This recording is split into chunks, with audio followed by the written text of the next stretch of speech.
asas agama kita ini dan setiap orang di antara kita wajib memiliki keyakinan yang kuat dan itu keunggulan kita sebagai seorang muslim. Apapun yang telah disampaikan oleh Allah dan Rasulnya tidak ada keraguan di dalamnya. Masuk akal atau tidak masuk akal.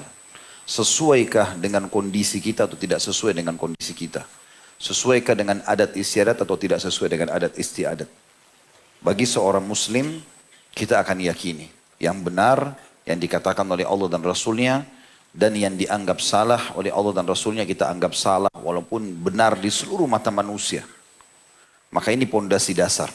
Dan ini yang dibangun oleh Nabi SAW di generasi awal Islam. Dan seterusnya akan turun-temurun dibangun di atas itu. Teman-teman sekalian, tidak boleh ada keraguan sedikit pun. Kalau mau mengingkari bahasan malam kita ini tentang masalah meragukan wahyu. Kalau ada orang yang mengingkari wahyu, kafir. Karena orang-orang kufur ingkar terhadap Al-Quran, ingkar terhadap risalah Nabi Muhammad SAW, ingkar tentang keberadaan Allah. Itu sudah tidak diragukan lagi. Tapi yang kita bahas malam ini, muslim tapi masih punya keraguan. Benar gak sih? Gitu. Ragu-ragu ini jadi dosa. Tidak boleh orang ragu. Itu yang ditulis oleh Syekh Muhammad bin Wahab dalam bab ini tentunya. Makanya kita harus menggali dan mulai dari malam ini ke depannya, kita tidak bicara masa lalu, bagaimana keyakinan itu maksimal. Kalau ada persentase 100%, maka kita 100%. Saya berani bersumpah teman-teman di sini, demi Allah, sebagaimana kita ketemu di sini, demi Allah kita akan ketemu di surga. Gak ada keraguan, asal sama, iman dan amal soleh. Gak ada keraguan. Dan itu yang Nabi SAW tanamkan kepada para sahabat. Makanya mereka saling berlumba-lumba, kalau ada yang perang, begitu mati syahid, kalau ada yang jatuh, tertusuk, pedang, kena panah jatuh, teman-temannya pada jatuhin badan bersama mereka. Sambil mengatakan, wahai fulan, jangan lupa syafaatmu. Dia kejar temannya yang mati itu, yang jatuh, mumpung dia belum meninggal, maka dia jatuhkan juga badannya sambil mengatakan, wahai fulan, jangan lupa syafaatmu. Dia kan punya 70 orang yang dia bisa selamatkan. Dengan penuh keyakinan pasti temannya itu akan mati syahid dan juga akan mendapatkan apa yang dijanjikan. Kenapa seseorang di antara kita teman-teman sekalian sangat yakin kalau dia kerja di sebuah perusahaan, dia akan terima gaji di akhir bulan. Padahal pemilik perusahaan manusia, bisa bohong, bisa menipu. Kenapa kita begitu yakin? Kalau tidak yakin tidak mungkin kita bekerja. Bagaimana dengan janji sang pencipta Allah yang kita yakini sebagai pencipta? Demi Allah ikhwani sekalian, Allah itu ada dan dia adalah pencipta. Gak ada raja selain Allah. Semua ini langit, bumi, udara, air, tumbuh-tumbuhan, manusia, hewan-hewan. Allah lah yang menciptakannya. Allah lah yang mengawasinya. Allah maha melihat, maha mendengar. Dan demi Allah itu semua benar. Gak ada keraguan dalam masalah itu. Dan harus kita bangun di atas pondasi itu. Sehingga kita bisa sampai pada tingkat ihsan. Tingkat tertinggi dalam agama kita.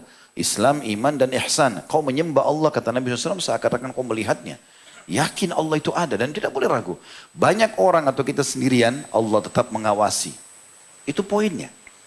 Kemudian begitu juga teman-teman sekalian, demi Allah, di majelis kita ini ada malaikat. Demi Allah ada. Gak ada keraguan. Karena Nabi SAW bilang, tidak ada orang yang berkumpul di rumah dari salah satu rumah Allah mempelajari ayat-ayat Allah kecuali akan turun ketenangan bersama mereka. Dihadiri oleh para malaikat. Beliau mengatakan dalam hadis lain, tidak ada penuntut ilmu kecuali dinaungi oleh sayap-sayap para malaikat. Karena ridho terhadap apa yang mereka lakukan. Demi Allah itu benar ada. Dan di sini ada, walaupun tidak nampak dengan mata. Gak ada keraguan dalam masalah. Dan harus dibangun di atas pondasi itu.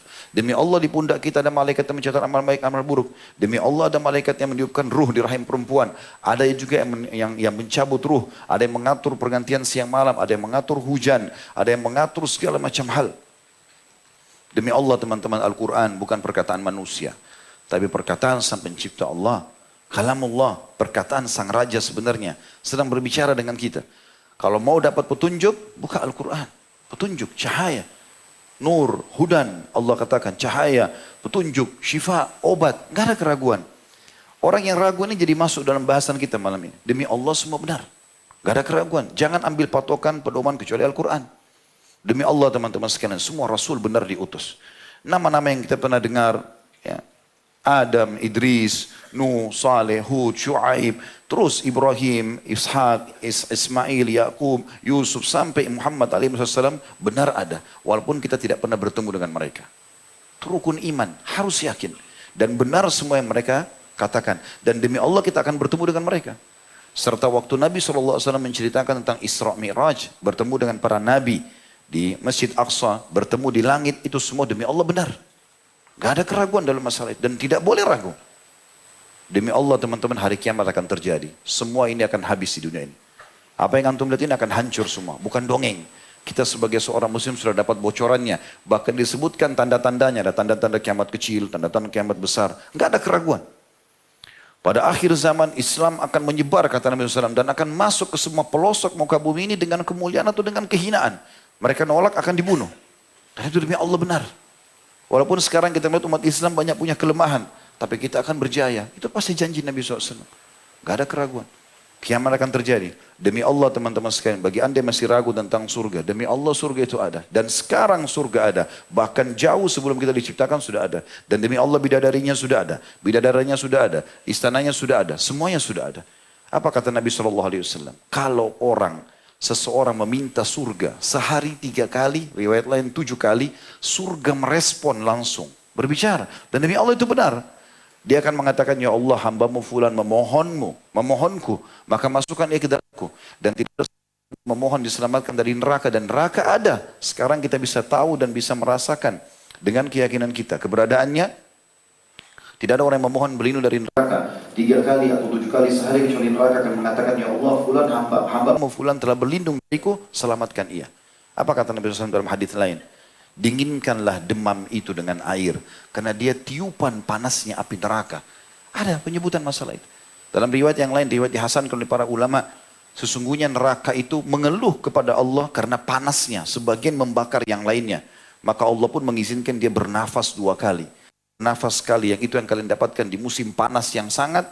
Dan yang satu lagi pada saat kalian dapatkan dingin yang sangat. Itu hembusan nafas neraka. Nampak. Itu kelihatan dan dirasakan. Itu semua benar. Karena keraguan. Semua teman-teman sekalian demi Allah, takdir yang Allah tentukan. Pergantian siang malam, jumlah manusia, apa saja. Semuanya musim-musim yang terjadi, musibah terjadi, kenikmatan yang disebarluaskan. Takdir Allah baik dan buruk kita imani dan kita yakini. Tidak ada keraguan dalam masalah itu. Siapapun ragu, dosa besar bagi dia. Itu bahasan kita malam ini. Kita akan sebelum baca dalil-dalil di sini teman-teman sekalian, saya ingin menguatkan ini dengan kisah, misalnya contoh Sa'ad bin Abi Waqqas, sahabat Nabi yang mulia. Waktu beliau dipilih oleh Umar bin Khattab menjadi panglima perang, mengejar atau menyerang wilayah Persia, 30.000 sahabat dipimpin oleh beliau melawan 240.000 pasukan. Ini luar biasa, 8 kali lipat dari jumlah pasukan muslimin. 30.000 itu, misal yang hadir di sini anggap misal 2.000, anggaplah 5.000 orang kena penuh Masya Allah. Misal orang sebanyak 5.000. Kalau kita bahasakan 8 kali lipat berarti ada 8 kali lipat ini. Misal, kita jadi kelihatan kecil karena yang 8 kali lipat itu besar sekali. Gitu kan. Seperti itulah, di kancah peperangan dengan pedang yang luar biasa dan gajah-gajah mereka dilatih untuk berperang. Gajah-gajahnya itu semuanya besi kecuali bagian mata saja. Dan gajahnya itu sudah dilatih. Mereka menyeruduk dengan gading-gadingnya, mereka menekan dengan kaki-kakinya dan seterusnya. Muslimin kerepotan melawan mereka. Tapi subhanallah keyakinan berbeda. Di atas asas keyakinan semua muslimin yakin akan Allah berikan kemenangan. Sampai mereka tiba di sebuah sungai yang membatasi setelah 240.000 itu kocar-kacir dikalahkan. Tentu kisahnya panjang sekali tentang perang Qadisiyah, perang Nahawan, ada beberapa peperangan. Insya Allah nanti akan kita bahas itu. Biidznillah dalam kajian sirah atau kajian Umar bin Khattab saya akan buat sendiri bagaimana masa kejayaannya beliau. Intinya sampai pasukan muslimin tiba di wilayah Madain. Madain itu kayak kita Jakarta, ibu kota, gitu kan. Tapi sudah diatur sedemikian rupa. Dia ada di tengah-tengah seperti pulau sendiri dikelilingi dengan sungai ini dibuat oleh mereka. Dalam sekali, gak bisa kuda lewat, gak bisa orang berenang pun kerepotan karena jauh jaraknya. Lalu kemudian sampai di situ, kapal-kapal semua sudah tidak ada karena diangkat oleh orang-orang Persia. Pintu gerbang mereka diseberang, ditutup semuanya. Maka Sa'ad bin Abi Waqqas pada saat lihat itu, lalu dia berpikir, bagaimana caranya lewat? Diskusi dengan beberapa sahabat, bagaimana caranya kita lewat? Mau buat kapal butuh berhari-hari. Pasukan musuh tidak boleh kita berikan kesempatan semangat mereka kembali. Karena mereka sudah kalah. Tiba-tiba saat diam sejenak lalu mengatakan, aku sudah berazam dengan penuh keyakinan kita harus melewati sungai ini. Semua pasukan hampir 30.000 orang. Karena umat Islam sedikit pada saat itu. Semuanya menyeberang dengan kuda-kuda dan unta mereka. Dan ini tidak masuk akal bagi orang-orang Persia. Subhanallah, kata Sa'ad, saya berazam wahai muslimin. Dan yakinlah, kita akan dimenangkan oleh Allah Subhanahu wa taala. Tidak mungkin Allah sampaikan kaki kita di sini kecuali Allah memang mau kita menguasai. Dan ingatlah sabda Nabi SAW, sekelompok dari sahabatku sedikit akan merebut istana putihnya Kisra, dan kita sudah berada di depan itu. Maka kalau saya takbir 3 kali, ikutlah. Subhanallah, takbir 3 kali semuanya ikut. Tidak ada satupun kuda mereka yang tenggelam. Tidak ada satupun orang yang tenggelam. Dan pada saat itu dikenal peperangan mereka dengan ada istilah ya, Yaum Jurthumah.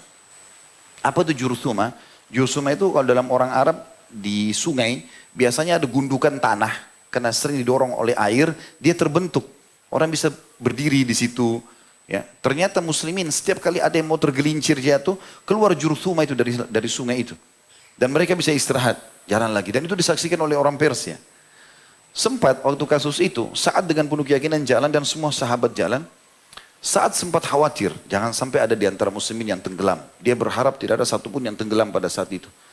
Di sebelahnya ada Salman Al-Farisi, radhiyallahu anhu, sahabat Nabi yang lain. Melihat wajah Sa'ad, lalu dia mengatakan, wahai Sa'ad, demi Allah, ya, sesungguhnya Allah telah menundukkan. Ya, demi Allah, muslimin akan masuk ke sana. Kita akan sampai ke seberang, kan jauh sekali ini jaraknya. Kita akan sampai di sana. Demi Allah kita akan sampai dan kita akan masuk seluruhnya tanpa ada satupun korban. Dan sebagaimana kita keluar dari Madinah, semuanya sempurna. Dan ketahuilah wahai Sa'ad, sesungguhnya Allah telah menundukkan laut-laut untuk muslimin sebagaimana Allah tundukkan daratan buat mereka. Lalu dia bersumpah atas nama Allah. Salman mengatakan, demi zat yang jiwa Salman di dalam genggamannya, sesungguhnya pasti kita akan selamat semuanya, tidak ada satupun korban. Kata para ulama, sesungguhnya Salman dengan penuh keyakinan bersumpah atas nama Allah supaya Allah selamatkan. Dan sampai ke pojok, di pinggir semuanya selamat. Gak ada satupun yang tenggelam. Melihat kejadian tersebut, orang Persia bicara. Bagaimana manusia-manusia ini bisa melewati sungai? Gak ada kapal, gak ada apa-apa. Berenang pun mungkin banyak orang. Umumnya muslimin, waktu itu 30.000 orang. Umumnya kalau kita bisa bahasakan persentase 80-90% tidak bisa berenang. Karena orang padang pasir. Gak ada air mereka. Gitu kan. Tapi mereka pada saat itu bisa berenang, bisa jalan, dan dengan santai. Diceritakan oleh Salman, dia mengatakan, pada saat kami lagi menyeberang, kami sedang berbicara tentang bagaimana kita akan merebut nanti Kisra, menaklukkan bentengnya, dan bagaimana nanti kita akan membawa pasukan ini sampai menguasai ini, dan bagaimana nanti kita akan berpesta gembira dengan pahala ini di surga. Dengan penuh keyakinan. Mereka mengatakan kami ngobrol seperti akan terjadi semuanya, dengan penuh keyakinan. Tidak ada keraguan dalam masalah itu. Juga teman-teman sekalian, kita sudah pernah sampaikan sebenarnya kisah ini, tapi saya ingin sedikit mengulangi lagi. Kisah tentang Abdullah bin Hudzaifah. Abdullah bin Hudzaifah radhiyallahu anhu, yang pernah ditangkap oleh Herakl. Ya, bahasa Arabnya Herakl. Jadi dia pernah diutus oleh Umar bin Khattab untuk menyerang wilayah Romawi. Kan dulu dibagi 2 pasukan. Ada pasukan ke wilayah Romawi, dipimpin oleh Abu Ubaidah bin Jarrah, Khalid bin Walid di tahun 15 Hijriah, tahun 16 Hijriah Sa'ad bin Abi Waqqas menuju ke Persia. Nah di pasukan Khalid bin Walid dan Abu Ubaidah ini ada Abdullah bin Hudzaifah radhiyallahu anhu. Rupanya dia dengan kurang lebih 12-13 orang temannya pergi diutus oleh Khalid bin Walid dan Abu Ubaidah untuk menembus lebih dulu benteng-benteng. Ketangkaplah. Nah waktu ketangkap, Herakl ini mendengar umat Islam ini punya keyakinan yang luar biasa. Bahkan bahasa begitu dalam buku-buku sejarah, bahkan gunung pun tidak bisa sekokoh prinsip dan keyakinan seorang muslim. Begitu mereka yakini, mereka paham masalah itu. Maka dia bilang, saya ingin uji keyakinannya. Dipanggillah Abdullah bin Hudzaifah itu, lalu dia katakan, wahai Abdullah. Waktu itu diterjemahkan tentunya, kemudian dikatakan, wahai Abdullah, saya ingin menawarkan kepada kamu penawaran. Masuklah Nasrani, apapun yang kau minta dari harta, sebut saja, saya akan kasih. Kata Abdullah, tidak mungkin. Kemudian dia mengatakan, kalau begitu, saya tawarkan kamu yang lain. Saya memiliki seorang anak gadis yang hampir seluruh wilayah kekuasaanku, raja-raja kecil-kecilnya ini, semuanya berharap jadi suaminya. Karena cantik, anak kaisar, dan seterusnya lah. Punya kelebihan gitu kan. Saya ingin nikahkan sama kamu, yang penting kau masuk Nasrani. Dia bilang, jangankan anakmu, seluruh wanita di wilayah ini kalau kau bawakan kepada aku tidak akan masuk Nasrani. Kemudian dikatakan, baik kalau begitu. Saya tawarkan kepada kamu opsi yang lain. Penawaran yang ketiga itu adalah penawaran tentang masalah kau akan aku berikan kedudukan. Minta apa saja jabatan. Bisa jadi menteri, bisa segala. Ditolak juga. Baik, penawaran terakhir. Aku berikan kau setengah kerajaanku. Semua ini jadi saksi. Menteri-menteri semua. Jadi saksi semuanya. Saya berikan kau setengah kerajaanku. Kata Abdullah, tidak bisa. Jangankan setengah. Seluruh kerajaan kau kasih saya tidak akan terima. Untuk meninggalkan agama Islam tidak. Herakl kumpul sama orang-orangnya. Ini manusia dari mana ini? Semua penawaran ini ditolak. Dan ini sudah jelas mau dikasih benar. Yang penting masuk Nasrani. Tujuannya untuk diekspos. Nih lihat nih orang ada orang Islam tinggalkan karena harta. Gak mau. Coba hukum dia. Masukkan penjara. Jangan kasih makan. 3 hari gak dikasih makan. Gak kasih minum. Mungkin makan masih ringan. Minum gak? 3 hari. Kehausan. Sudah 3 hari dimasukkan khamr. Dan ini khamr bukan khamr biasa. Khamr raja. Dikendiam bagus. Dan segala macam. Diperas secara khusus. Disimpan secara khusus. Dan dimasukkan babi. Tapi babi ini dimasak dengan masakan kerajaan juga. Dihiangkan. Dalam kondisi 3 hari gak makan gak minum. Ditunggu. Dia dimakan gak atau diminum gak. Sampai 3 hari ke depan. Gak disentuh sama sekali sama Abdullah. Jadi sudah 6 hari kelaparan. Gak disentuh sama dia. Sampai membusuk. Laporlah prajurit-prajurit kaisar. Dia nggak sentuh makanan itu. Coba keluarkan. Diseret, sudah sangat lemah. Kakinya itu sudah terseret di tanah. Di istana itu. Lalu kemudian kata kaisar, kenapa kau nggak makan? Sementara kau sudah 6 hari nggak makan. Kenapa kau nggak minum? Sementara kau haus. Dia bilang, saya tidak menyentuhnya sementara saya sehat. Saya tidak akan menyentuhnya pada saat saya lagi tersiksa seperti ini. Dan saya tidak akan pernah menghinakan agamaku karena penawaranmu. Kaisar yang akan membunuh dia digituin. Kaisar bingung bagaimana menghadapi orang ini. Dia lakukan hal yang lebih besar lagi. Yaitu dia coba tawarkan untuk dihukum. Hukumannya itu yang disebutkan dalam riwayat adalah dia disalib, dipasang di sebuah kayu besar. Lalu disiapkan anak-anak panah. Pemanah, kalau kita seperti sniper siap menembak dia. Dan panah ini jelas. Sangat dekat jaraknya dan bisa merobek tubuhnya. Diletakkan mungkin 20-30 orang. Dan siap semua menarik.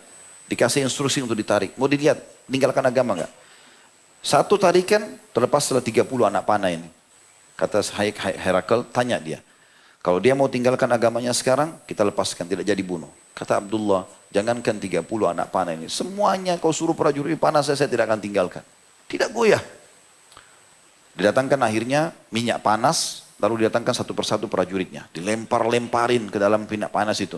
Baru dilempar sedikit, keluar tinggal tulang-tulang saja. Depan Abdullah. Abdullah ditundukkan, diperlihatkan itu. Terus saja dilempar, lalu kemudian dikasih gilirannya. Begitu gilirannya Abdullah, Abdullah nangis. Kata Kaisar, kata Herakl kepada orang-orang, dia sudah nangis, kayaknya dia ketakutan. Gitu kan. Lalu kata Herakl, coba tanya, kenapa dia nangis? Ditanya Abdullah bin Abbas, kenapa kau nangis? Dia bilang, saya menangis karena saya cuma punya nyawa satu. Saya berharap punya nyawa sejumlah rambut saya. Supaya semuanya saya matikan dalam minyak ini. Semuanya mati di jalan Allah. Angkat tangan, ini sudah nggak bisa diapakan lagi, nggak bisa ini. Dan percuma, sekarang kalaupun dilemparkan ke dalam api, dalam minyak panas, dia mati pun namanya makin harum. Harus diapakan ini? Kata Herakl, begini saja. Saya akan lepaskan kamu. Tapi dengan satu syarat. Kau cium kepala saya. Biar orang lain lihat. Gitu kan? Supaya dia tidak malu. Kali ini diterima sama Abdullah. Dia Abdullah mengatakan, baiklah. Tapi dengan syarat. Pada saat saya cium kepalamu, kau lepaskan semua tawanan muslimin. Dia bilang baik, dilepaskan. Dilepaskan semua tawanan. Dengan dia cium kepala supaya diperlihatkan orang-orang semua. Bahwa seakan-akan Abdullah minta maaf. Padahal sebenarnya tidak. Gitu kan? Dilepaskanlah semua tawanan muslimin lalu dipulangkanlah ke Madinah. Waktu Umar dengar itu, Umar nangis, sahabat semua nangis. Lalu Umar mengatakan, kepalamu hai Abdullah lebih layak untuk saya cium. Dicium sama Umar, dicium sama sahabat-sahabat yang lain. Kemuliaan dan penuh keyakinan. Gak ada ketakutannya kecuali kepada Allah Subhanahu Wa Taala. Ini pondasi dasar yang harusnya terbangun dalam kehidupan kita tentunya. Sekarang teman-teman kita coba masuk kepada ayat-ayat Al-Quran. Ya, yang ditulis oleh penulis ini, Syekh Muhammad bin Abdul Wahhab rahimahullah. Yang pertama diangkat surah Al-Hujurat ayat 15. A'udzu billahi minasyaitonir rajim. Innamal mu'minuna alladziina aamanu billahi wa rasulihi tsumma lam yartabu wa jahadu bi amwalihim wa anfusihim fi sabilillah ulaika humus shadiqun. Sesungguhnya orang-orang beriman itu hanyalah orang-orang yang beriman kepada Allah dan Rasulnya. Yang diyakini Tuhan hanya satu Allah, Rasulullah Muhammad SAW benar utusan Allah. Kemudian mereka tidak ragu-ragu. Ya, begitu kan terjemahnya. Yang tidak pegang buku bisa buka aplikasi Al-Qur'annya ya. Kita mau tadabbur ayat banyak sekarang. Coba dibuka Al-Hujurat ayat 15. Saya ulangi. Sesungguhnya orang-orang yang beriman itu hanyalah orang-orang yang beriman kepada Allah dan Rasulnya. Kemudian mereka tidak ragu-ragu dan mereka berjuang, yakin, berjihad, membela agama Allah dengan harta dan jiwa mereka di jalan Allah. Mereka itulah orang-orang yang benar. Atau orang-orang yang shadiqun. Siddiq, orang-orang yang memiliki derajat tertinggi di surga nanti. Juga yang kedua Al-Baqarah ayat 4 sampai ayat 5. Allah Subhanahu wa taala berfirman, A'udzu billahi minasyaitonir rajim, walladzina yu'minuna bima unzila ilaika wama unzila min qablika wabil akhirati hum yuqinun. Kalimat yuqinun saksi bahasan kita, ulaika ala hudam mir rabbihim wa ulaika humul muflihun. Dan orang-orang yang beriman kepada kitab Al-Qur'an yang diturunkan kepada Muhammad, dia yakin itu dari Allah, itu kalamullah, dia terapkan hukumnya, halal yang dihalalkan Al-Qur'an, haram yang diharamkan Al-Qur'an. Dan juga mengimani kitab-kitab yang telah diturunkan sebelummu. Taurat, Injil. Taurat kepada Musa AS, Injil kepada Isa AS, Zabur kepada Nabi Daud AS. Serta mereka yakin akan adanya kehidupan akhirat. Gak ada keraguan. Seperti tadi saya sumpah depan antum. Demi Allah kita akan ketemu di sana. Gak ada keraguan dalam masalah itu. Yang penting antum beriman pada Rasulullah. Dan tidak ada keraguan orang-orang kafir akan dibakar di api neraka. Orang akan saksikan nanti itu. Kita akan tadabburi ayatnya insya Allah. Mereka itulah yang mendapat petunjuk dari Rabb mereka. Penuh keyakinan tentang adanya kehidupan akhirat, mereka adalah orang yang dapat petunjuk. Dan mereka adalah orang-orang yang beruntung. Al-Baqarah ayat 4 sampai ayat 5. Juga Al-Jathiyah. Al-Jathiyah artinya tertunduk ya. Orang-orang yang nanti orang-orang kafir tertunduk depan neraka, mereka menyesal. Tapi nggak ada manfaatnya. Dalam ayat 32-nya Allah berfirman, A'udzu billahi minasyaitonir rajim. Wa idza qila inna wa'dallahi haqqun was-sa'atu la raiba fiha qultum ma nadri mas-sa'atu inna dhunnu illa dhanna wa ma nahnu bimustaiqinin. Dan apabila dikatakan kepada kalian, dan mereka pada saat di depan neraka, ya, kemudian mereka sudah mau dimasukkan, mereka nyesal, maka para malaikat mengatakan, sesungguhnya janji Allah itu benar. Dan hari berbangkit itu tidak ada keraguan padanya. Maka pada saat itu mereka atau kalian pernah berkata di dunia, kami tidak tahu apa itu hari kiamat. Kami sekali-kali tidak lain hanyalah menduga-duga saja. Dan kami sekali-kali tidak meyakininya. Itu sifat mereka. Sehingga nanti mereka jathiyah, tunduk pada hari kiamat dan terhina di hadapan Allah Subhanahu wa taala. Kemudian juga ada ayat Al-Quran, sebelum kita baca hadis-hadis di sini, tapi di buku kita tidak ada, bisa teman-teman buka tentunya. Di dalam surah As-Saffat, surah Saffat, surah nomor 37 dalam Al-Quran, kita coba baca dari ayat 39. Ini menguatkan ya tambahannya. Surah Saffat, As-Saffat, surah nomor 37 ayat 39 sampai ayat 61. Kalau ada waktu kita baca sampai ayat 74 insya Allah. Sudah lihat? Hah? Kelihatan orang yang biasa buka Quran dengan tidak. Sudah belum? Ini sayap kanan, sayap kiri sudah? Baik, saya bacakan ayat 39-nya. A'udzu billahi minasyaitonir rajim. Wa ma tujzauna illa ma kuntum ta'malun. Dan kamu tidak akan diberikan pembalasan melainkan terhadap kejahatan yang telah kau kerjakan. Kalau ada hukuman, maka hukuman karena kau sendiri pernah berbuat kesalahan. Lalu Allah bilang, ayat 40-nya, illa ibadallahil mukhlasin. Tetapi hamba-hamba Allah ya, yang dibersihkan dari dosa. Maksudnya ada yang akan diselamatkan nanti hari kiamat. Orang-orang yang beriman, beramal soleh, ayat 41 mengatakan, ulaika lahum rizkum ma'lum. Harus diyakini, mereka itu memperoleh rezeki yang tertentu. Maksudnya yang sangat banyak, yang sudah ditentukan. Fawakihu wahum mukramun. Mereka akan diberikan buah-buahan banyak, dan mereka adalah orang-orang yang akan dimuliakan. Fi jannatin na'im. Di dalam surga-surga yang penuh dengan nikmat. Ala surim mutaqabilin, di atas tahta-tahta kebesaran dan mereka berhadap-hadapan, istana-istananya berhadap-hadapan. Yutafu alaihim bika'sim min ma'in, diedarkan kepada mereka gelas yang berisi khamar, minuman dari anggur, dari sungai yang mengalir. Tapi khamar di surga tidak akan memabukkan. Terbukti ayat setelahnya dikatakan baydha'a ladzatin lisyaribin, warnanya khamar itu minuman anggur berwarna putih bersih, sedap rasanya bagi orang-orang yang minum. La fiha gaulun walahum anha yunzafun. Tidak ada dalam khamr itu alkohol, memabukkan, dan mereka tidak mabuk karenanya. Jadi minuman yang sangat lezat, ya, dari anggur tapi tidak memabukkan. Wa indahum qasiratut tarfi'in, dan di sisi mereka ada bidadari-bidadari yang tidak liar pandangannya. Tidak akan melihat kecuali sama suaminya saja. Dan jelita matanya. Mana jelita adalah matanya besar, lingkarannya besar, bulu matanya lebat, dalamnya itu putih bersih. Dikatakan mata jelita. Allah gambarkan keindahan ciptaannya di sana. Ka'annahum baydun maknun, seakan-akan mereka telur dalam kurung burung unta yang tersimpan dengan baik. Nanti di surga, ini yang terjadi. Fa'aqbala ba'duhum ala ba'di yatasa'alun. Lalu sebagian mereka menghadap kepada sebagian yang lain sambil bercakap-cakap. Nanti kita ngobrol tuh.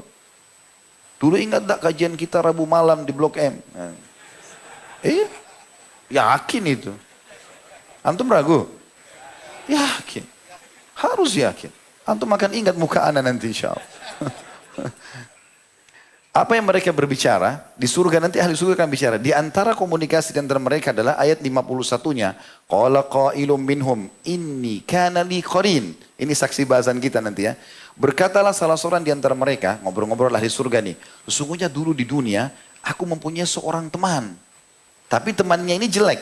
Apa yang dikatakan sifatnya? Yaqulu a innaka laminal musaddiqin. Dia berkata, apa kau sungguh-sungguh termasuk orang yang membenarkan hari kebangkitan? Kau percaya itu ada surga dan neraka? Aidza mitna wa kunna turaban wa idhaman inna lamadinun. Dan dia juga berkata, apakah bila kita mati dan kita telah menjadi tanah dan tulang belulang, hancur di kuburan, apakah sungguhnya kita benar-benar akan dibangkitkan dan diberi balasan? Lalu dia katakan, ahli surga ini mengatakan, qala fahal an. Berkata orang tadi, mau enggak kalian meninjau temanku itu? Ayo kita cari di mana dia. Kan dia dulu buat masalah tuh. Dia bilang, apa kau percaya, apa kau gini. Di mana dia sekarang? Di surga enggak ada nih. Mau enggak sama-sama kita lihat ke neraka. Jadi perlu kita tahu ya. Kita nanti di surga teman-teman bisa lihat neraka.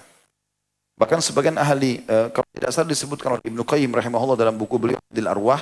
Itu ada riwayat di surga itu ada beberapa pintu. Salah satu ada pintu di belakang istana yang kalau dibuka bisa lihat neraka setiap saat. Dan kita lihat siksaan-siksaan mereka. Supaya kita terus bersyukur. Maka mereka melihat nih. Ini Allah mengatakan. Maka mereka sering ngomong. Ayo cari temanku yuk itu yang dulu larang-larang sholat. Yang yakin. Ya, apa kau percaya? Ngapain ikut pengajian? Ngapain begini? Ngapain sholat? Masa sih dibalas? Fattala'a fara'ahu fi sawa'il jahim. Maka ia pun meninjaunya. Cari. Di neraka. Lalu dia melihat temannya itu di tengah-tengah neraka yang lagi menyala-nyala. Disiksa temannya itu. Qala, maka dia berkata, Tallahi in kitta laturdin. Maka ia berkata, demi Allah, sesungguhnya kau benar-benar hampir mencelakakanku. Artinya kalau aku ikuti kau dulu tidak percaya ini, maka aku celaka sama kau, masuk neraka. Ini Allah kasih bocoran kejadian nanti, antum sudah dengar sekarang. Ini luar biasa. Ayat 57-nya, walaula nikmat Rabb untuk minal muhdarin. Jikalau bukan atau tidaklah kena nikmat Tuhanku, karena keimanan Allah berikan, pasti aku termasuk orang-orang yang diseret ke neraka. Afama nahnu bimayyitin, maka apakah kita tidak akan mati? Illa mautatan al-ula wa ma nahnu bimu'adzabin, melainkan hanya kematian kita yang pertama saja di dunia. Dan kita tidak akan disiksa di akhirat nanti. Maksudnya ini termasuk perkataan yang disampaikan oleh temannya dulu di dunia. Kalau kita kan tidak mungkin mati. Kalau kita mati, masa gini, masa ada siksaan dan segala macam. Maka karena dia tidak ikuti temannya, kata Allah, inna hadza lahuwal fawzul azim. Sesungguhnya ini benar-benar kemenangan yang besar. Limithli hadza falyamalil amilun. Untuk kemenangan serupa inilah selamat dari neraka dengan penuh keyakinan surga akan ada. Maka seperti inilah orang hendaklah berusaha orang-orang bekerja. Bersaing kalian dalam masalah itu. Kejar selalu. Adzalika khairun nuzulan am syajaratuz zakum. Makanan surga itu adalah hidangan yang lebih baik ataukah buah zakum? Mana lebih baik? Masuk surga dengan kenikmatannya tadi, bidadari, makanan, istana, atau buah zakum? Buah zakum itu buah yang sangat pahit berduri. Ya, kata Nabi SAW dalam sebuah hadis, buah zakum ini makanannya ahli neraka. Wa na'udzubillah, kalau satu tetesnya diteteskan bumi ini maka akan hancur bumi ini, rusak. Bagaimana kata Nabi SAW kalau orang itu makanannya satu utuh dimasukkan dan menghancurkan tubuhnya. Inna ja'alnaha fitnatan lidh-dhalimin. Maksudnya kami jadikan pohon zakum itu sebagai siksaan bagi orang-orang yang zalim. Innaha syajaratun takhruju fi aslil jahim. Sesungguhnya dia adalah sebatang pohon yang keluar dari dasar neraka yang menyala-nyala. Pohon dari api, gitu kan. Tal'uha ka'annahu ru'usus syayatin. Mayangnya seperti kepala-kepala syaitan. Ya. Fa innahum la'akiluna minha famali'una minhal butun. Maka sungguhnya mereka makan sebagian dari pohon itu, maka mereka memenuhi perutnya dengan buah zakum itu. Thumma inna lahum 'alaiha lasyauban min hamim. Kemudian sesudah buah zakum itu pasti mereka mendapatkan minuman yang bercampur dengan air yang sangat panas. Thumma inna marji'ahum la ilal jahim. Kemudian sungguhnya tempat kembali mereka benar-benar ke neraka jahim. Innahum alfau aba'ahum dhallin. Karena sungguhnya mereka mendapati bapak-bapak mereka dalam keadaan sesat. Fahum ala atharihim yuhra'un. Lalu mereka sangat tergesa-gesa mengikuti jejak orang-orang tua mereka yang salah itu. Walaqad dhalla qablahum aktsarul awwalin. Dan sungguhnya telah sesat sebagian mereka, maksudnya adalah orang-orang Quraisy pada saat itu, sebagian besar dari orang-orang terdahulu. Maksudnya sudah sesat orang-orang terdahulu sembah berhala, mereka itu ikut-ikutan. Arsalna fihim munzirin, dan sungguhnya telah kami utus pemberi peringatan atau rasul-rasul di kalangan mereka. Fandur kaifa kana akibatul munzirin, maka perhatikanlah bagaimana kesudahan orang-orang yang diberi peringatan itu. Illa ibadallahil mukhlasin, kecuali hamba-hamba Allah yang memang dibersihkan dari dosa. Intinya tadi, orang yang ahli surga melihat temannya yang larang dia percaya akhirat ditemukan di mana? Di neraka. Seperti itulah. Juga kita lihat teman-teman, pindah ke surah lain, surah Qaf, surah nomor 50. Surah Qaf ini sama tadi, kurang lebih kita lebih baik baca dari awalnya, dari ayat 1-nya sampai ayat 25 ya. Saya baca dengan cepat karena waktu. A'udzubillahi minasyaitonirrajim. Qaf wal Qur'anil Majid. Qaf, demi Al-Quran yang sangat mulia. Allah memuji kitabnya dengan kata-kata mulia. Ini bukan perkataan manusia, petunjuk dan obat untuk manusia. Baca, sibukkan diri dengan itu. Bal ajibu an ja'ahum munzirum minhum faqala al-kafiruna hadza syai'un ajib. Mereka tidak menerima, bahkan mereka tercengang karena telah datang kepada mereka seorang pemberi peringatan dari kalangan mereka sendiri. Maksudnya Muhammad SAW dari kalangan manusia. Maka berkata orang-orang kafir, ini adalah sesuatu yang amat ajaib. Kenapa harus ada utusan Allah dari manusia? Di ayat lain mereka minta malaikat. Maka Allah menurunkan ayatnya mengatakan, kalau di muka bumi ada malaikat-malaikat yang berjalan, maka kami juga utus para malaikat. Tapi karena manusia ya manusia, supaya mudah kita contohi. Gitu kan? Malaikat tidak makan, tidak minum. Kalau dia dari utusan Allah, datang kepada kita, kita nggak bisa contohin. Nabi Muhammad SAW manusia, mudah untuk dicontohin. Aidha mitna wa kunna turaban dzalika raj'un ba'id. Apakah kami setelah mati dan setelah menjadi tanah, kami akan dibangkitkan kembali? Keraguan mereka selalu ada dengan itu. Itu adalah suatu pengembalian yang tidak mungkin. Orang-orang kafir bilang, qad alimna ma tanqusul ardu minhum wa indana kitabun hafidh. Sesungguhnya kami telah mengetahui apa yang dihancurkan oleh bumi dari tubuh-tubuh mereka, dan pada sisi kami pun ada kitab yang memelihara atau mencatat. Bal kadzdzabu bil haqqi lamma ja'ahum fahum fi amrin marij. Sebenarnya mereka telah mendustakan kebenaran tak kala kebenaran itu datang kepada mereka, dan mereka berada dalam keadaan kacau balau. Afalam yanzuru ila as-sama'i fawqahum kaifa banainaha wa zayyanaha wa ma laha min furuj. Kalau kalian masih ragu, maka lihatlah kata Allah, apakah mereka tidak melihat akan langit yang ada di atas kepala mereka? Bagaimana kami meninggikannya dan menghiasinya, dan langit itu tidak mempunyai retak sedikit pun.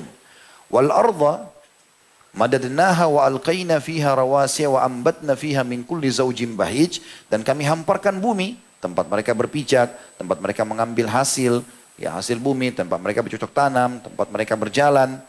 Dan kami hamparkan bumi dan kami letakkan padanya gunung-gunung yang kokoh, dan kami tumbuhkan padanya segala macam tanaman yang indah dipandang oleh mata. Belum yakin juga, Allah masih bilang, ya, tabsiratan wa dzikra likulli abdin munib, untuk menjadi pelajaran dan peringatan bagi tiap-tiap hamba yang ingin mengingat Allah. Wa nazzalna minas sama'i ma'an mubarakan fa ambatna bihi jannatin wa habbal hasid. Dan kami turunkan dari langit air yang banyak manfaatnya, air hujan. Depan mata kita sering lihat, apalagi sekarang lagi musim hujan, kita bisa lihat siapa yang tuangkan air. Keran di kamar mandi bisa jalan sendiri tanpa ada yang nyalakan? Gak mungkin. Itu pasti ada yang mengaturnya, kadar airnya, kapan dia mulai hujan, kapan dia berhenti dan seterusnya. Allah mengatakan kami yang turunkan itu dari langit dan banyak manfaatnya. Lalu kami tumbuhkan dengan air hujan itu pohon-pohon dan biji-biji tanaman yang diketam. Wan nakhla basiqatin laha tal'un nadid, dan pohon kurma yang tinggi-tinggi dan mempunyai mayang yang bersusun-susun. Jadi kalau makan kurma jangan cuma makan, lihat siapa yang buat kulitnya itu, warnanya, rasanya, bijinya, dan tidak pernah habis. Dari mana itu? Rizqan lil ibad wa ahyayna bihi baldatan maitan kadzalikal khuruj, untuk menjadi rezeki bagi hamba-hamba kami. Mereka boleh makan, nikmati. Dan kami hidupkan dengan air hujan itu tanah yang sudah mati, kering. Allah turunkan hujan sejenak, tiba-tiba jadi tumbuh. Seperti itulah terjadi kebangkitan nanti hari kiamat. Kadzabat qablahum qaumun Nuhin wa ashabur rasy wa Thamud. Kalau kalian masih mendustakan, ingat sebelum mereka, sebelum kalian telah mendustakan pula kaumnya Nuh, lalu kami binasakan penduduk Ras dan Thamud, ya, wilayah-wilayah kaumnya Nabi Saleh. Wa 'Adun wa Fir'aun wa ikhwanu Lut, dan kaum 'Ad, kaumnya Nabi Hud, kaum Fir'aun, kaumnya Nabi Musa, dan kaum Lut, kaumnya Nabi Lut. Wa ashabul aikati wa qaumu Tubba, kullun kadzdzaba ar-rusula fahaqqal wa'id, dan penduduk Aika serta kaum Tubba. Aika sebagian ulama mengatakan dia adalah wilayah Nabi Saleh tadi, ya. Kaum satu kaum Syuaib, Nabi Syuaib. Kemudian Tubba adalah masyarakat Yaman. Kaum Tubba di sana dengan masyarakat Yaman waktu Allah hancurkan bendungan mereka karena mereka kufur terhadap risalah para nabi. Semua telah mendustakan rasul-rasul, maka sudah semestinya mereka mendapat hukuman yang sudah diancamkan. Afa'ayna bil khalqil awwal bal hum fi labsin min khalqin jadid, maka apakah kami letih dengan penciptaan yang pertama? Sebenarnya mereka dalam keadaan ragu-ragu tentang penciptaan yang baru. Jadi Allah mengatakan kami tidak pernah letih dengan ciptaan itu semua. Maka apa sulitnya kami menghidupkan lagi nanti setelah mati. Walaqad khalaqnal insana wa na'lamu ma tuwassisu bihi nafsu wa nahnu aqrabu ilaihi min hablil warid, dan sungguhnya kami telah menciptakan manusia dan mengetahui apa yang dibisikkan oleh hatinya, dan kami lebih dekat kepadanya daripada urat lehernya sendiri. Idh yatalaqqal mutalaqqiyani 'anil yamini wa 'anil shimali qa'id, yaitu ketika dua malaikat mencatat amal perbuatannya, kanan dan kiri, amal baik, amal buruk. Seseorang duduk di sebelah kanannya dan yang lain duduk di sebelah kirinya. Ma yalfidhu min qaulin illa ladaihi raqibun atid. Tidak ada suatu ucapan pun yang diucapkannya melainkan ada di dekatnya malaikat pengawas yang selalu hadir. Ini tertanam sekali di diri para sahabat, luar biasa. Makanya Utsman bin Affan sampai dianggap ya malaikat malu kepada dia karena dia selalu tahu malaikat ada dan dia malu pun. Sampai tidak melihat auratnya sendiri dan seterusnya. Lalu Allah ceritakan, waja'at sakratul mauti bil haqq. Dzalika ma kunta minhu tahid, dan datanglah sakaratul maut dengan sebenar-benarnya. Kau pasti akan mati, sekampan, secantik, sekaya, sepintar apapun kamu, pasti akan mati. Itulah yang kamu selalu lari daripadanya. Kalau kalian mampu, coba tolak mati itu. Wa nufikha fis sur, dzalika yaumul wa'id, dan akan ditiup juga sangkakala terjadi kiamat. Itulah hari terlaksananya ancaman-ancaman. Wajaat kullu nafsin ma'aha sa'iqun wa syahid, dan datanglah tiap-tiap diri bersamanya atau bersama dengan dia seorang malaikat penggiring dan seorang malaikat penyaksi. Jadi nanti hari kiamat kita datang, ada malaikat kiri kanan juga akan mendampingi. Satu khusus untuk menggiring dia. Jadi kayak orang digiring, dijaga, dia nggak bisa kemana-mana. Dan yang satu lagi khusus jadi saksi. Memang dia saksikan semua perbuatannya. Memang orang ini lakukan baik atau buruk. Laqad kunta fi ghaflatin min hadza fakashafna 'anka ghita'aka fabasaruka al-yawma hadid. Sesungguhnya kamu berada dalam keadaan lalai dalam hal ini. Maka kami sikapkan daripadamu tutup yang menutupi matamu, maka penglihatanmu pada hari ini amat tajam. Maksudnya hari ini kau lihat semua nih. Selama ini kau cuma dengar, kau anggap itu teori ada surga dan neraka, nih sekarang depan mata kau lihat. Wa qala qarinu hadza ma ladayya atid. Dan yang menyertai dia berkata, inilah catatan amalnya yang tersedia pada sisiku. Maksudnya malaikatnya bilang, ini bukti-buktinya atas semua perbuatannya. Alqiya fi jahannama kulla kafarin anid. Allah berfirman, lemparkan olehmu berdua, malaikat ini, ke dalam neraka semua orang yang sangat ingkar dan keras kepala. Manna'in lil khairi mu'tadin murib. Ini saksi bahasan kita kalimat terakhir, murib. Saksi bahasan kita yang sangat menghalang-halangi kebaikan. Setiap didakwahi tidak mau dengar, disampaikan disuruh buat baik tidak mau, disuruh tobat tidak mau, melanggar batas lagi ragu-ragu. Benar gak sih? Gak ada. Ah masa gitu-gitu ya. Ternyata ini penyebab masuknya ke dalam api neraka. Tentu kalau kita lanjutkan ini cukup panjang ya. Tentang berhubungan masalah hukuman-hukuman yang ada pada hari kiamat. Tapi kita ingin titik beratkan kepada saksi bahasan kita. Baik, kita kembali ke buku. Sekarang kita baca hadis Nabi alaihi salatu wassalam berhubungan dengan masalah ini. Dikatakan lanjutannya oleh beliau, dulu Mu'ad bin Jabal radhiyallahu anhu berkata dalam majlisnya setiap hari, jarang sekali dia melewatkannya, Allahu hakamun qistun wa halakal murtabun. Allah itu hakim yang adil. Dia ada, dia pasti menghakimi hamba-hambanya. Siapapun berbuat baik akan diberikan, siapapun yang berbuat jahat akan dihukum. Dan binasalah orang-orang yang ragu. Ragu dengan ini semua, dia binasa. Beruntunglah orang yang yakin maksudnya. Karena dia yakin, maka dia selamat. Dan ini disebutkan oleh Abu Dawud nomor 4611 dan disahihkan oleh Albani dalam Sahih Abu Dawud nomor 3855. Juga Abdullah bin Mas'ud radhiyallahu anhu berkata, "Inna minal yakini alla turdi ahadun bi sakhatillah wa la tahmada ahadan ala ma ataqallah wa la taluma ahadan ala ma yu'tikallah wa inna Allah bi ilmihi wa qistihi ja'ala ar-ruha wal faraha fil yakin wa ja'ala al-hamma wal huzna fi syakki was sakhat." Wa inna rizqallahi la yajurruhu hirsu harisin wa la yarudduhu karahiyatu karih. Sesungguhnya termasuk keyakinan yang harus ada pada setiap muslim dan muslimah, engkau tidak membuat ridho seseorang dengan kemurkaan Allah. Maksudnya jangan sampai karena Allah haramkan, tapi karena kau tidak enak sama orang, maka akhirnya kau pun meninggalkan atau melanggar itu. Engkau tidak memuji seseorang, termasuk keyakinan, engkau tidak memuji seseorang atas perkara yang telah Allah datangkan kepadamu. Maksudnya kalaupun kau dibantu oleh orang, kau yakin itu Allah yang datangkan, bukan dia. Dia cuma digerakkan saja. Itu termasuk keyakinan. Dan engkau tidak mencela seseorang atas perkara yang telah Allah berikan kepadamu. Kalaupun misalnya kau dapat pendapatan lebih sedikit, atau ada orang yang menipumu sehingga dia pergi, kau tidak mencelanya. Karena itu pun bergerak dengan keputusan Allah subhanahu wa ta'ala. Itu keyakinan. Jadi Allah pasti punya hikmah-hikmah kenapa itu terjadi. Sesungguhnya Allah dengan ilmu dan keadilannya menjadikan kelapangan dan kegembiraan dalam keyakinan atau al-yakin. Siapa yang yakin, dia akan tenang. Dan dia semua tahu. Dengan keyakinan pun kita tahu teman-teman, masalah apapun kita hadapi dengan manusia di muka bumi ini, atau ada masalah-masalah pribadi kayak penyakit gak sembuh, utang belum lunas, segala macam, itu semua sebenarnya kasusnya karena Allah sedang menegur kita agar kembali kepadanya. Sederhana, wudu, sholat 2 rakaat, istighfar kepada Allah, tawakal setelah itu. Coba perbaikin. Allah akan berikan jalan keluar. Dan jadi kesedihan dan kegundahan pasti terjadi dalam keraguan dan juga kemarahan. Sesungguhnya rezeki Allah tidak akan bisa ditarik oleh kesungguhan orang-orang yang bekerja keras. Tetap yang datang adalah yang sudah Allah tentukan. Keyakinan seorang muslim, mutlak. Dan tidak akan bisa ditolak oleh kebencian orang yang tidak suka. Kalau sudah sampai memang dasar sampai ke antum rezeki itu, biar satu dunia tidak suka, antum akan dapat rezeki itu. Tidak ada keraguan dalam masalah itu. Lalu Umar berkata pada hari Al-Hudaybiyah, "Fa'amiltu lidzalika amala." Aku melakukan amal-amalanku untuk itu, maksudnya untuk keyakinanku, karena aku yakin semua akan diberikan. Dan ini ada kisah sendiri berhubungan dengan Umar ya. Saya akan sampaikan dalam penutupan insyaAllah. Dan tentangnya ada makna juga sabda Nabi SAW. "Dzaka ta'mal imani man radiya billahi rabba wa bil islami dina wa bi Muhammadir rasula." Akhrajahu Muslim wa an Abbas radhiyallahu anhu mithluh.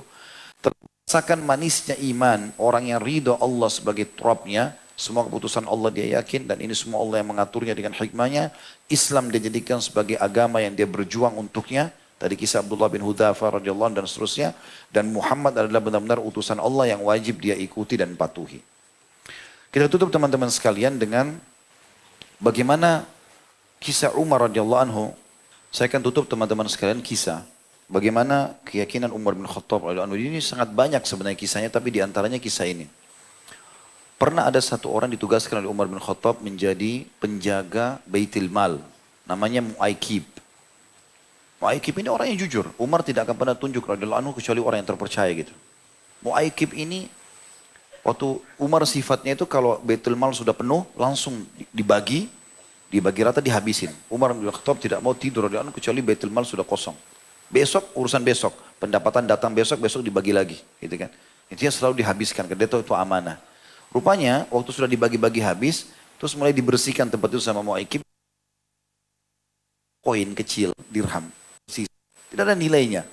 Mungkin kita 1.000 rupiah ini perumpamaan saja, kayak kecil sekali gitu. Lewatlah salah satu anak Umar bin Khattab, lalu Mu'aikib pikir, kan anaknya Amir Mu'minin juga masyarakat. Dilemparkan ke anak kecil itu dikasih. Suruh ambil saja. Daripada satu dirham dibagiin ke orang susah lagi gitu kan. Pergilah dia. Mu'aikib pikir dia nggak buat salah. Gak lama kemudian baru belum selesai dia menyapu bersihkan Baitul Mal dipanggil oleh Umar bin Khattab datang. Lalu Umar pegang di tangannya koin dirham itu. Lalu kata Umar kepada Mu'aikib apa? Dia bilang, hai Mu'aikib, apa dosaku dan kesalahanku padamu? Kenapa kau begitu jahat? Kata Mu'aikib, kesalahan apa wahai mukminin? Ada masalah apa ini? Kata dia, apa kau mau dengan 1 dirham ini seluruh umat Muhammad menuntut Umar pada hari kiamat? 1 dirham. Lalu dia diam. Kata dia, kau memberikan kepada anak Amir Mu'minin uangnya umat. Yang bukan haknya dia. 1 umat nanti akan tuntut aku pada hari kiamat. Maka Mu'aikib baru tahu kesalahannya. Dan begitu pekahnya Umar, yakin 1 dirham itu akan dihisap pada hari kiamat. Ini keyakinan. Begitu juga dengan hukum Allah SWT. Dia tidak mau ada hukuman yang lepas. Dalam kisah yang lain, ada salah satu anak Umar namanya Abdurrahman. Dikenal dengan Abdurrahman ibn Umar. Dia tinggal di Mesir. Waktu itu Mesir dihakimi oleh Amr bin As, sahabat Nabi yang mulia. Satu waktu Amr bin As lagi di istananya, masuk Abdurrahman bin Umar ini dengan temannya. Namanya itu Abu Saru'ah. Abu Saru'ah tidak terlalu banyak orang kenal namanya, tapi orang ini termasuk ahli Badr. Ahli Badr. Tiba-tiba masuk ke dalam istananya si Amr, lalu sambil tundukkan kepala dan berkata, keduanya, hukum kami dengan hukum Allah. Karena semalam kami sudah minum minuman yang membuat kami mabuk. Gitu kan. Maksudnya cambuk kami. Anaknya Umar mabuk. Abdurrahman ini mabuk. Kata Amr, tidak ada pengakuan dosa dalam Islam. Keluarlah. Kata Amr, Amr saya mengusir mereka. Keluar. Tapi tiba-tiba anaknya Umar, Abdurrahman bilang, wahai Amr, kalau seandainya kau tidak mendirikan hukum kepada kami, aku akan laporkan kepada ayahku. Kalau kau tidak mau mendirikan hukum Allah. Sini Amr serba salah. Diancam. Kalau Umar tahu tidak dihakim maka dia akan dicopot dari jabatannya. Ya, ini luar biasa ya. Kadang-kadang terjadi zaman sekarang kalau anak pejabat mana berani sentuh. Ini anak pejabatnya yang bilang hukum saya. Kalau enggak saya lapor sama ayah saya. Maka Amr ketakutan. Lalu Amr suruh keluar ke teras. Lalu sama Amr diambil cambuk, dicambuk. 40 dera. Pemabuk kan, dicambuk. Lalu dicambuk selesai. Amr pikir sudah selesai urusannya. Nggak ada masalah gitu kan. Kemudian beberapa waktu kemudian si Abdurrahman bin Umar ini sama Abu Saru'ah ini pergi ke pinggir istana itu lalu mereka gundul kepalanya. Zaman itu kalau ada orang yang berbuat dosa seperti ini kena hudud, maka mereka untuk bentuk kesempurnaan taubatnya mereka gundur kepalanya gitu. Digundullah kepala mereka. Sudah. Gak lama kemudian belum sampai sebulan sampai berita ya kepada Umar dan Umar kirim surat. Dia tulis surat dari hamba Allah Umar bin Khattab kepada pelaku maksiat Amr bin As. Amr bin As gubernurnya dibilang ahli maksiat. Kenapa kau berani benar melanggar peraturan-peraturan Allah yang sudah ada? Ya. Kemudian Amr baca terus ini suratnya. Isinya dia bilang, kau berani menghukum Abdurrahman padahal dia salah satu daripada masyarakatmu di istanamu. Dia pun cukur kepalanya di istanamu. Kenapa kau tidak pukul dia di depan umum? Itu pelanggaran. Tidak bisa. Sekarang kau harus siapkan keledai, bukan untuk keledai berjalan, ada keledai 2 macam. Ada keledai hanya untuk dipelihara, nggak bisa dinaikin. Dia tidak terlatih untuk itu. Dan kalaupun didudukin harus pakai pelana, tapi ini nggak ada pelana. Kata Umar, kirim Abdurrahman sekarang kepada saya, pakai keledai yang tidak bisa jalan, tidak bisa perjalanan jauh, dan tidak pakai pelana. Bawa ke sana. Dibawa, pergi ke Madinah. Sampai tiba di Madinah, Umar bin Khattab marah sama Abdurrahman. Lalu dengan tegas dia mengatakan, Abdurrahman, kau berani melakukannya? Allah sudah haramkan khamar, kau menyentuhnya? Padahal ini si Abdurrahman ini perjalanan dari Mesir ke Madinah itu mungkin sebulan. Di atas keledai yang itu capek, sakit dia pada saat itu. Lalu dipukul oleh Umar, dipukul terus. Di sebelahnya ada Abdurrahman bin Auf mengingatkan, wah Amir Mu'minin, dia sudah tobat. Tidak didengar sama Umar, tetap dicambuk. Setelah dicambuk, kata si Abdurrahman, wahai ayahku, aku sakit, kau akan membunuhku kalau begini. Umar gak peduli. Ya, setelah selesai dipukul, beberapa hari kemudian mungkin sekitar seminggu 2 minggu Abdurrahman meninggal. Ya, meninggal. Ada sebagian orang menyebarkan isu kalau Abdurrahman mati karena Umar dan ini tidak benar. Ibnu Qayyim meluruskan. Rahimahullah Ibnu Qayyim mengatakan perlu diluruskan. Kalau pukulan Umar itu sebenarnya sudah bukan kisos, bukan lagi hudud, tapi hukuman seorang ayah kepada anaknya. Jadi Umar tidak bisa disalahkan dengan itu. Tentu tidak boleh 2 kali hukuman ya. Sudah dicambuk oleh Amr, tidak boleh lagi dicambuk. Tapi Umar marah kenapa anaknya melanggar hukum Allah. Dan penuh keyakinan khawatir jangan anaknya nanti dihukum oleh Allah pada hari kiamat. Begitulah. Kemudian terbukti juga kata Ibnu Qayyim, dia ya, si Abdurrahman ini masih hidup seminggu atau sebulan setelah itu. Jadi bukan karena itu tentunya. Tapi kita bisa lihat bagaimana Umar bin Khattab menghukum anaknya dan sangat tegas dalam masalah ini. Yang terakhir teman-teman kisah Abu Ghiyath. Abu Ghiyath ini seorang yang sangat saleh.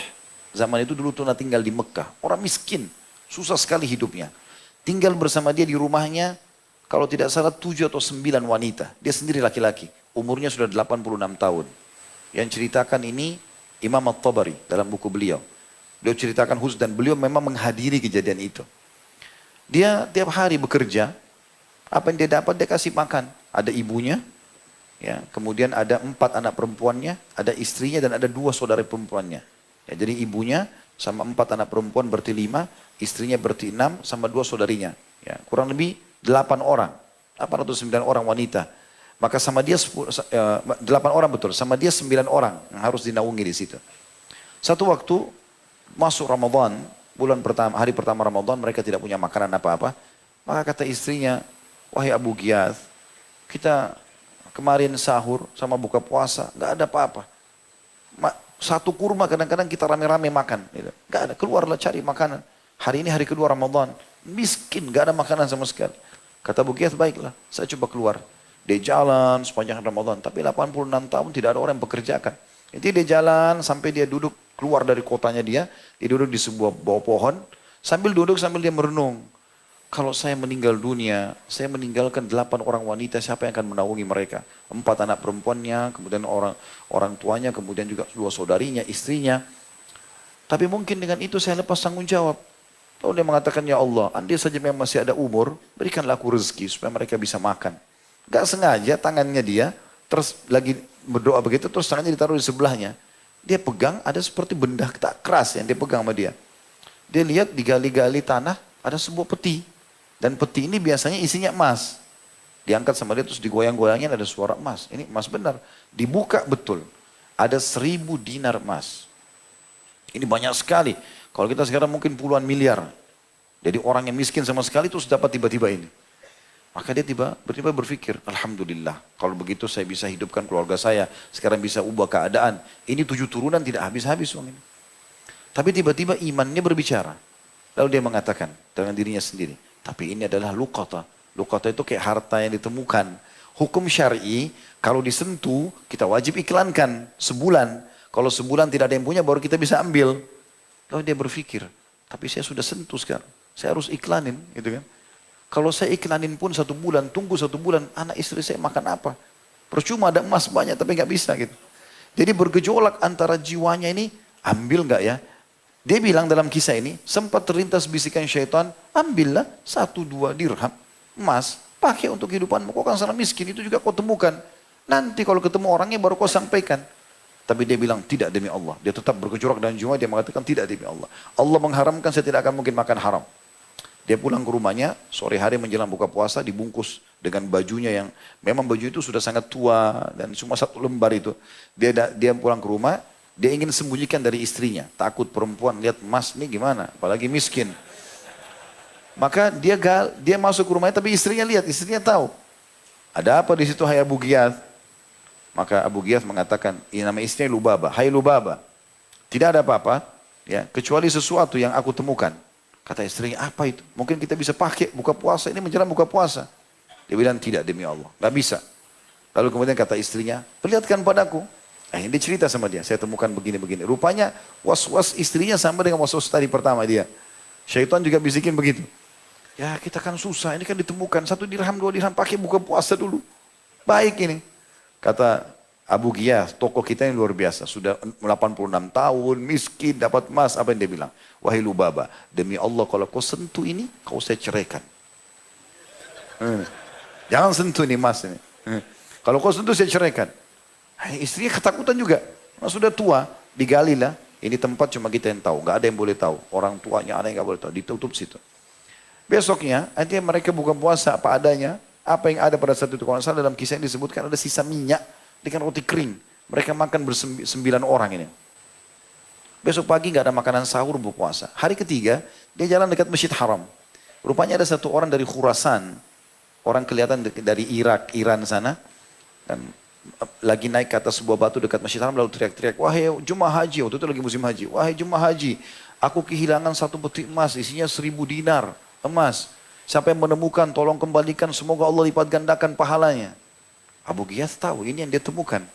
Lalu Abu Ghiyath bilang, wahai Khurasani, saya orang Khurasan, kalau seandainya ada orang yang temukan, kau kasih imbalan gak?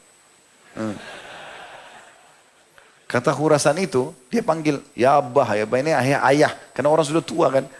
Kira-kira berapa dia minta balasan? Kata Abu Ghiyath, setengahnya. Kata orang itu Khurasan, tidak demi Allah. Kami kembalikan urusannya kepada Allah. Gak mungkin setengah gitu. Maka Abu Ghiyath mau kembalikan, dia gak boleh dapat apa-apa. Sekarang mau buka puasa, hari ketiga gak ada makanan. Gitu kan. Dia pulang ke rumahnya dulu. Dia bilang sama istrinya, wahai Lubaba, saya sudah temukan pemiliknya, kita harus kembalikan. Kok tidak minta imbalan? Saya sudah tanyakan. Tapi dia tidak mau. Berapa kau minta? Setengahnya. Baik, coba kembali temui dia. Minta berapapun. 10 dinar saja. Gak apa-apa. Kembali lagi Abu Ghiyath ini, keesokan harinya. Begitu kembali, orang itu naik lagi di atas batu, teriak lagi. Wahai muslimin, jemaah haji, siapa yang temuin kotak emas saya? 1000 dinar saya akan mendoakan supaya Allah lipat gandakan pahalanya. Abu Ghiyath bilang lagi, wahai Khurasan, berapa kok nggak kasih imbalan orang yang temukan? Kata orang itu lagi, berapa kau minta? Atau berapa dia minta? Dia tidak tahu kalau orang itu. Kata dia 10 dinar. Dari 1000 dinar, kan 10 dinar kecil gitu. Orang Khurasan bilang, nggak bisa. Kita kembalikan urusannya sama Allah. Gitu. Abu Ghiyath ini 10 dinar pun tidak mau, bakhil benar. Dia pulang lagi ke rumahnya. Wahai Lubaba, 10 dinar pun tidak mau. Kembalilah bilang, walaupun 1 dinar. Minta 1 dinar saja. Besok lagi dia pergi hari ketiga. Orang itu ternyata naik lagi di batu yang sama. Wahai jemaah haji, siapa yang temukan uang saya, tolong kembalikan 1000 dinar. Kata Abu Ghiyath, apa kau tidak berikan imbalan orang yang dapat? Berapa dia mau, hai ayah? 1 dinar. 1 dinar itu pun, kata Abu Ghiyath, dia beri setengah dinarnya, dia belikan air minum untuk berikan minum jemaah haji, setengahnya juga dia pakai untuk kebutuhan keluarganya. Kata orang Khurasan, tidak demi Allah. 1 dinar pun tidak mau. Abu Ghiyath serba salah, pulang ke rumah, 1 dinar pun dia tidak mau. Jadi bagaimana? Kata istrinya, ambil saja sebagian. Ya, ambil karena ini kau temukan. Dia bilang, nggak bisa demi Allah. Hukum syar'inya, dengan penuh keyakinan nih, miskin susah. Negosiasi sama istri dia bilang tidak bisa. 1 dirham pun tidak halal buat kita. Saya akan kembalikan. Dia kembalilah setelah itu kepada orang Khurasan. Dia mengatakan, saya sudah temukan ya, orang yang menemukan kotakmu itu. Ikutlah dengan saya. Ikutlah orang Khurasan ini. Sampai ke jalan. Nah kebetulan Imam Tabari yang menceritakan ini, waktu itu umurnya masih 20 tahunan, belum jadi ulama. Setelah itu dia jadi ulama besar. Dia ceritakan. Dia bilang saya ikut. Karena saya lihat dari awal nih hari pertama, hari kedua, dia tahu kisah ini. Makanya dia ceritakan. Dia bilang hari terakhir, hari keempat, ikutlah orang ini. Kami datang ke satu rumah, atapnya mau rubuh. Dindingnya dari tanah liat. Di dalam begitu kami masuk dengan orang tua ini, Abu Ghiyath ini, masuk saya bilang, wahai orang tua, ikutkan saya. Saya dari awal ikuti kisahmu ini. Kata dia, baiklah masuklah. Begitu masuk duduk, dia bilang kami tidak temukan, tidak ada kendi minuman, nggak ada perhiasan, tidak ada kursi, nggak ada, duduk di tanah. Lalu kata Abu Ghiyath, saya akan keluarkan kotaknya, dikeluarkan legal, dikeluarkan kotaknya. Inilah kotak kau yang saya temukan. Dan saya kemarin yang minta imbalan karena sebagaimana kau lihat keadaan saya susah sekali seperti ini. Maka saya mau minta imbalan gitu. Tapi saya minta setengah kau nggak mau, 10 dinar kau nggak mau, 1 dinar kau, ya sudah ambillah, ini punya kau. Kata Abu Ghiyath, Tabari mengatakan orang itu buka kotaknya, dia lihat, dihitung sama dia. Betul 1000, gitu kan? Tidak ada kurang satu pun. Lalu tiba-tiba dia angkat, ditaruh di pundaknya, dia pergi. Terima kasih pun enggak. Terima kasih juga enggak. Karena terima kasih juga enggak, maka Abu Ghiyath ini tundukkan kepala. Waktu itu kebetulan para perempuan ini, kata Tabari, lagi melihat dari belakang pintu di dalam. Tabari menggambarkan pada saat itu para perempuan itu membuka mulutnya kayak orang yang kaget. Kayak kaget, ini kok bakhilnya luar biasa. Artinya sudah didapatkan 1000 dinarnya, 1 dirham pun tidak mau kasih. Tahu ini orang miskin susah. Maka akhirnya Abu Ghiyath mengatakan, kepada At-Tabari gitu kan. Dia bilang, ketahuilah, sebagaimana kau lihat keadaan keluarga saya. Dan apa kau lihat bajuku ini? Dia pegang bajunya dia. Ini baju cuma satu. Demi Allah baju ini saya pakai sholat. Setelah sholat saya buka, istri saya pakai sholat. Setelah dia pakai sholat, dibuka, ibu saya pakai. Semua 9 orang ini sholat hanya pakai satu baju. Karena baju mereka tidak layak, tidak tutup aurat. Gitu. Karena susahnya. Kata Tabari, saya tidak tahu harus buat apa lagi. Tapi subhanallah beberapa saat setelah itu, terdengar suara gemuruh depan pintu, ada orang jalan, ketuk-ketuk pintu, atau orang Khurasan itu kembali lagi. Kata dia, Assalamualaikum, Waalaikumsalam. Abu Ghiyath buka pintu, orang Khurasan tadi yang bakhil nih. Gitu. Maka kata dia, ada apa wahai Khurasan? Subhanallah sekali lagi keimanannya bermain di sini. Maka dia mengatakan, ada apa Khurasan? Dia bilang, saya ingin bertamu. Kata dia, baik silahkan, masuklah. Begitu masuk. Lalu orang Khurasan ini mengucapkan kalimat yang akhirnya menjadi solusi dari masalah dia. Apa yang dia katakan? Ketahuilah wahai orang tua. Ayah saya meninggal di Khurasan, meninggalkan 3.000 dinar. Jadi ada lagi seperti ini 2.000. Gitu kan? Dan dia titip pesan, pada saat dia mau meninggal, 1.000 dinarnya saya bagi dengan ahli waris yang lain. 1.000 dinarnya itu diberikan kepada seseorang yang, satu orang yang susah, ya, yang kau anggap susah, kasih semuanya. Jangan bagi-bagi ke orang banyak. 1.000 dinar lagi kau pakai pergi haji. Pergi haji untuk biaya hidupmu sana untuk cari orang susah itu. Dan selama perjalanan saya tidak temukan orang yang berhak seperti anda ini. Ditaruh uang itu sama dia, inilah uangmu, ambillah. Lalu orang Khurasan itu lari. Gitu kan. Dikatakan oleh Tabari, dia lari. Kemudian dikejar, kata Tabari, saya coba mengejar sama Abu Ghiyath, tidak kelihatan, orang itu sudah hilang. Maka Abu Ghiyath pun tersenyum. Lalu mengatakan, subhanallah yang telah mendatangkan rezekinya. Lalu dia mengatakan, wahai Lubaba, ternyata Allah sudah mencatatkan rezeki ini buat kita. Ambillah. Lalu kemudian disuruh duduk semua. Kata Imam Tabari, semua duduk. 9-9-nya duduk, ya 8-nya duduk, perempuan itu. Lalu Abu Ghiyath dan kata Tabari, saya pun disuruh duduk di sebelahnya. Lalu mulailah Abu Ghiyath membagi-bagi. Lempar satu-satu koin. Ya. Karena mereka berarti 10 orang. 9 sama Abu Ghiyath sama Tabari. Jadi bagi 10. Semuanya masing-masing dapat 100 dinar. 100 dinar. 100 dinar ini banyak sekali. Masih terhitung ratusan juta kalau kita sekarang gitu kan. Dibagi semua. Setelah itu mulailah mereka pada keluar. Beli makanan segala macam gitu kan. Lalu kata pada saat mereka lagi menjelang buka puasa. Tabari ditahan oleh Abu Ghiyath. Kamu buka puasa bersama kami. Buka puasa lah. Dia bilang makanannya enak. Tiba-tiba baju sudah berubah. Ada wangi-wangian di rumah gitu kan. Terus kata Tabari menceritakan, Abu Ghiyath berkata pada istrinya, wahai Lubabah, bukankah ini lebih baik kita meninggalkan 1 dinar yang haram karena Allah berikan kita 1.000 dinarnya. Begitu. Lalu kemudian kata Tabari, saya pun gembira dengan itu dan demi Allah uang itu berkah, tidak habis-habis. Saya pakai belanja ini nuntut ilmu segala macam, tidak habis-habis. Berapa tahun kemudian saya kembali ke Mekah, saya temukan anak-anaknya Abu Ghiyath sudah meninggal, saya temukan anak-anaknya menikah sama para pejabat-pejabat. Jadi kaya raya semuanya dan terkenal. Allah SWT muliakan. Hanya dengan keyakinan tidak akan makan yang haram, Allah balas.